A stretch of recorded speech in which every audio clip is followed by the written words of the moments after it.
this is what we call our pavilion or entertaining area. This will be eventually where we have a spot where we can do gatherings with large groups for church or family or friends, whatever. I had actually started working on this area last year and got some pretty good progress on it, but it ended up getting rained out pretty heavily, so I had to dig this ditch as kind of a last-minute emergency. And here in this corner kind of area, I actually got stuck, almost stuck at least 4 different times as I was working on this, trying to get that ditch dug. So this is some weeping tile that a friend actually gave us, and I was going to see if we could use that to bury where the ditch was, because we like the idea that the ditch comes through here, especially since this area on the right is actually going to be a bit of a fire pit area. Well, not a bit, it's going to have a fire pit. But the ultimate decision, I think we've decided we're going to not do that, not have the ditch buried. So since I was working strictly down in the kind of this lower area down there, I've got to build a ramp so that I can get down there with the tractor, and then I can start working. And you can see the tractor's running, so the chickens come running.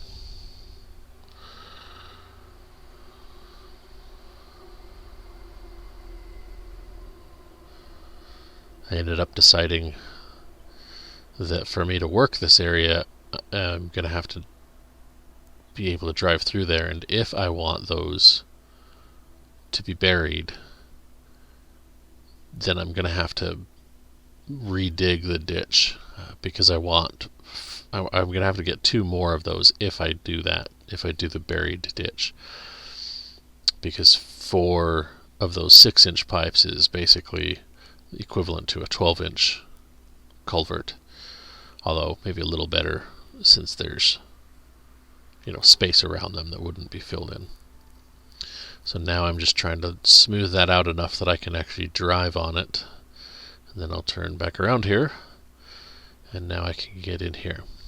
So this wood frame right there to the left is actually going to be a concrete structure, insulated, offset smoker. And the size of it is what it is because the finished smoker will have a smoking area of about 3 feet by 7 feet, I think is what I ultimately measured. Might be 8 feet. And I had to move those rocks so I can get ready to actually pour the concrete, because otherwise they would have been in the way. And I will end up needing them later, building a rock wall. You could kind of see the rocks piled up there behind there's some dogwoods. So I'm just trying to position myself where I can get some more work done and just keep working along and smoothing things out, filling in that ditch so I can drive over it. So one of the biggest downsides of a backhoe is the inability to drive over and on top of ditches.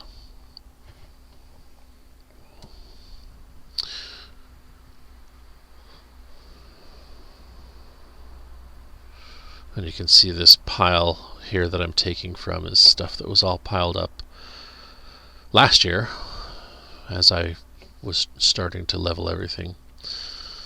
The end result from the next few days of work here is that this actually gets lowered by about 1.5 to 2 feet throughout this whole fire pit area. And the challenge that we face is that the fire pit itself has to be 20 feet away from anything that is combustible, which includes the pavilion. So I measured from the corner of that pavilion, and then where I had cleared shrubs here, I had measured an additional 20 feet, so essentially 40 feet from that pavilion is where I started. Then I took the 20-foot mark and created a radius from that center point, with that center point being where the fire would actually end up.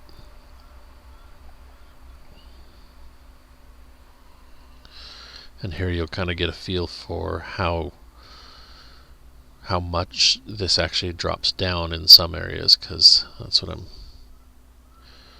now that I've leveled that and positioned myself again, we'll just keep digging. But off to the right here is actually going to be a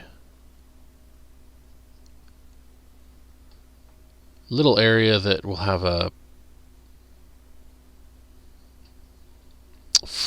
plateau, kind of a flat area that will set up like a garden swing or a porch swing. And I slowed the video down here just to kind of give you a feel for the real-time speed of this little backhoe. And I can speed this up a little bit if I speed up crank the engine. I don't really like running the engine at full throttle, and it doesn't really speed it up that much compared to running it at like right now it's running around 1400 RPMs. That's enough to get enough power to do what I need, and like I said, it doesn't actually speed it up that much to burn the extra fuel. So this is just where you end up going. But right there, I believe that was the scoop. Nope. One of these scoops, I'm going to get, this guy. Pretty sure it's this one. I end up scooping up a chunk of dogwood with a big enough root ball that we decided it was worth trying to transplant down to our chicken run. There we go.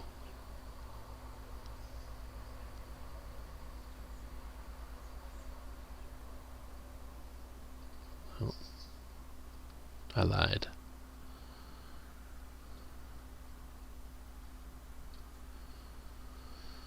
But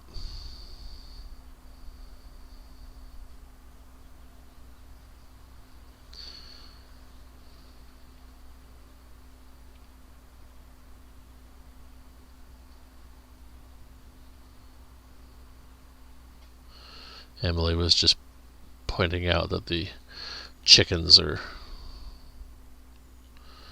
just enjoying the freshly turned earth.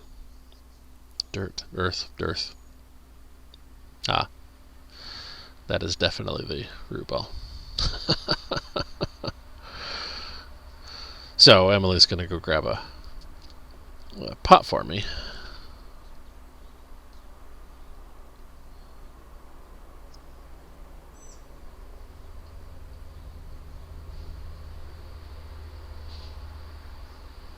We're trying to see what we have in the area that would work. Then we'll put that in a pot. And then I end up actually grabbing another decent root ball. So we transplant two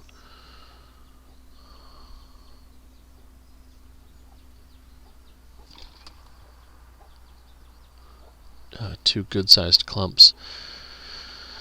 The challenge with the dogwoods is they do like a more consistently wet soil. They are a riparian shrubbery, and so which means that they like areas with lots of water. They live commonly along with ash trees and snowberries, and I believe, I don't know the proper term for it, but the common term is swamp rose, and we have quite a bit of that since we have a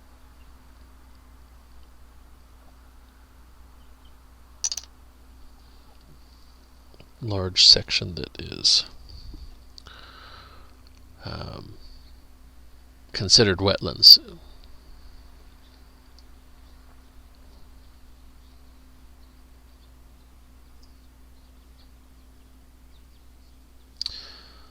So since we have a stream bed that we've created to go through the chicken run, that's an ideal plant to get down there, and it likes to spread pretty hard. In fact, everywhere it falls, any branch that falls will just start shooting up new trunks from whatever nodes it can, and it'll start shooting new roots down from those nodes. So it works out to be a pretty good plant to get down there, so that the chickens will have some shade, and it grows fairly quickly. It grows a few feet each year, actually, until it reaches its full height of somewhere in the range of 15 or so feet. So it's definitely a good choice to get some of that going down there.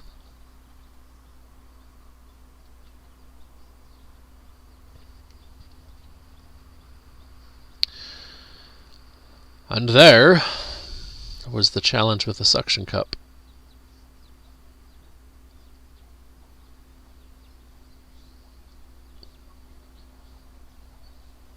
Or maybe the challenge with a suction cup that's 4 inches being stuck on a metal bar that's 3.5 inches. I'm trying to think of a better way to mount that camera mount, to get it attached to the ROPS frame.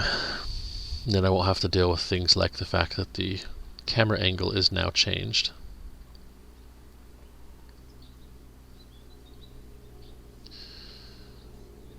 But I haven't come up with a better idea yet. And this particular day, for some reason, that suction cup just did not want to stay.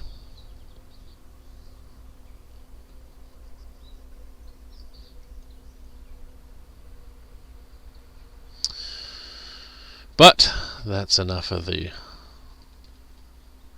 real-time footage for the moment. We'll keep it in 10x for a little while.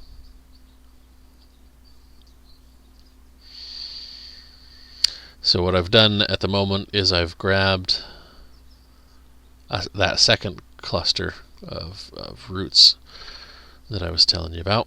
And so I'm going to maneuver my way around here and grab the potted plant and this new root cluster. Then we'll take them down to the chicken area and get them planted. This footage was on the 22nd, and it is the 28th. So this was last Tuesday, and tomorrow will be a week, and they are still going fairly strong. I got distracted by some ditch work on Saturday, and I actually forgot to water them on Saturday, but they've been watered very heavily every day since, and pretty sure they didn't suffer too much from that lack of water on Saturday. Only time will tell. Once we start getting rains consistently here in about 3 or 4 weeks, usually about the end of September is when we start to get pretty heavy rain every day or two. Then that will have a fairly consistent flow of water coming down that, and they will get all the water they want for this fall and winter. We'll have to keep an eye on them in the spring and next summer and see if they ended up developing enough roots or not, but that's the hope, is that they will develop some nice deep roots and we won't have to worry about watering.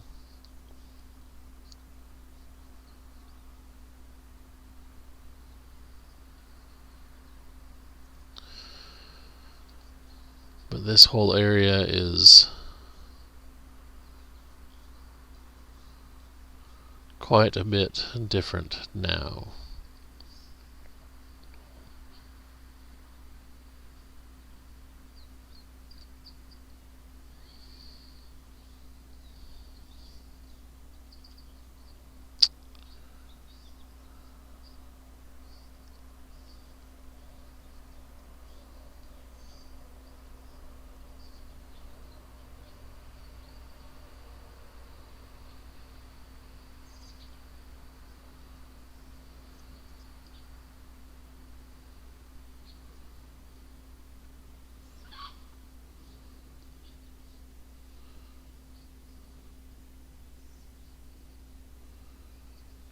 This is the driveway that I've been working on and am at this point in the video taking a break from.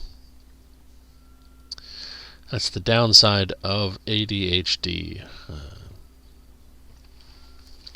I can focus on things super well until I can't focus on it at all.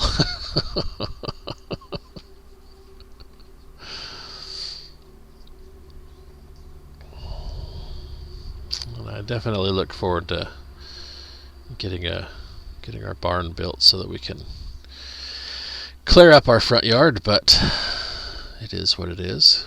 Here's there was our garden this year. So the easiest way to transplant a tree or a shrub is to dig a big hole with a backhoe.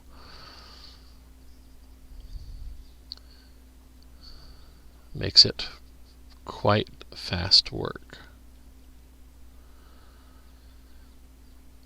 Unfortunately, apparently,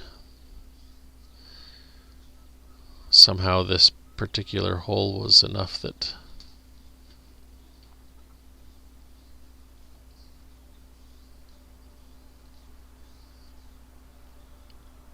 this was the ending point for the suction.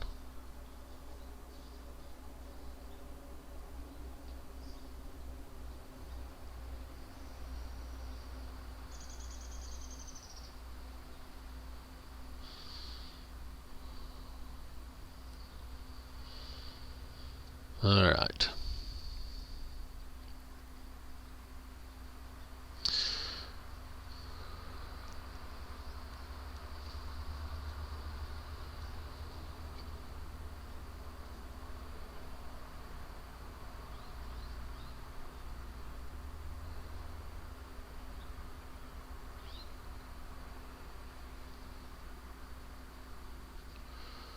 We'll head back up and around and get back to working on some dirt.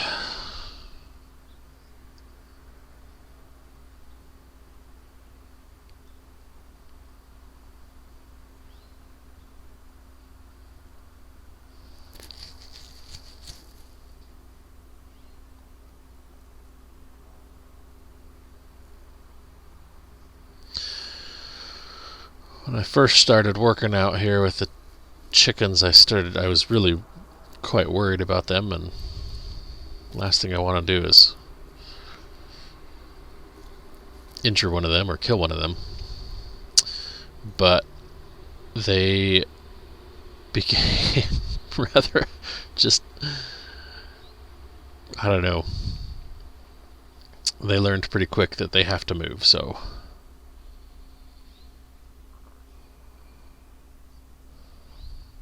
I kind of just quit worrying about them. And so far, they've done pretty good at being chickens, and as soon as they think there's a threat, they run pretty quick away. So I'm trying to get this filled up enough that I can get the backhoe in here at a level position. And I forgot to turn the backhoe around at the moment, but I'm just trying to, there's a steep ramp back there that I'm smoothing down so I can scoop it all up with the front loader.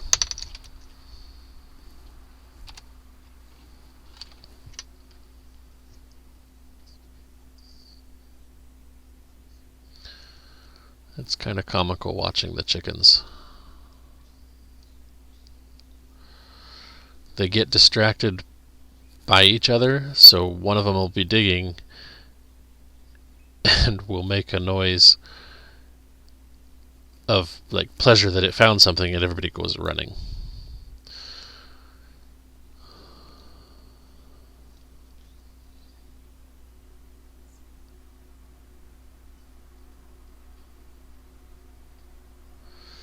Alright, so I'm just continuing to break everything up.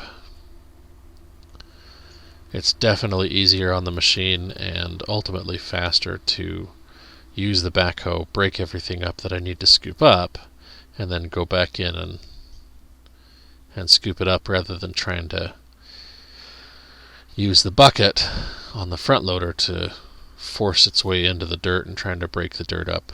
It might change someday if I ever get around to getting a tooth bar for the bucket, but so far that hasn't happened.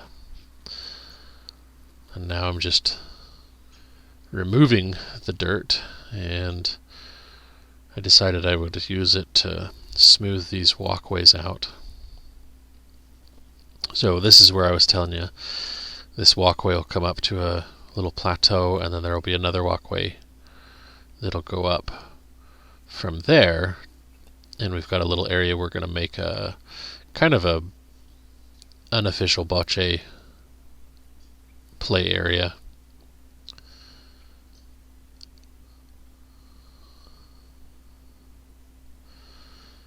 And those rocks there on the right will become a rock retaining wall.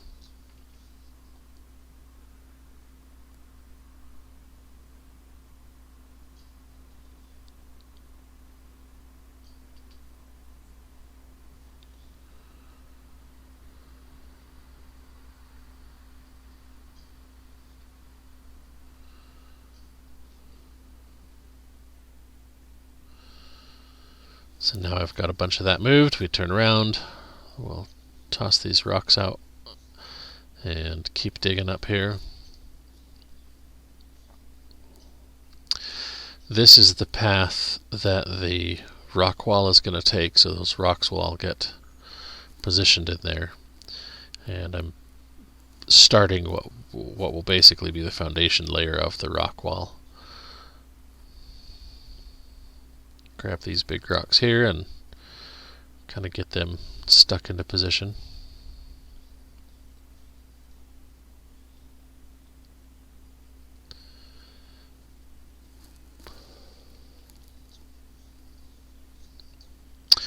This particular rock wall isn't actually going to be big enough to hold a whole lot of weight. And it's also sloped fairly steeply back, so that combined with the fact that these rocks on the bottom are pretty massive boulders, we did not use any concrete for this. We also are planning to use plants like something along the lines of creeping thyme or some other plant to actually fill in the gaps between the rocks, so we wanted them filled with dirt, not with concrete, which the creeping thyme obviously wouldn't be able to grow into. So I'm using a bunch of this loose dirt and ash from that area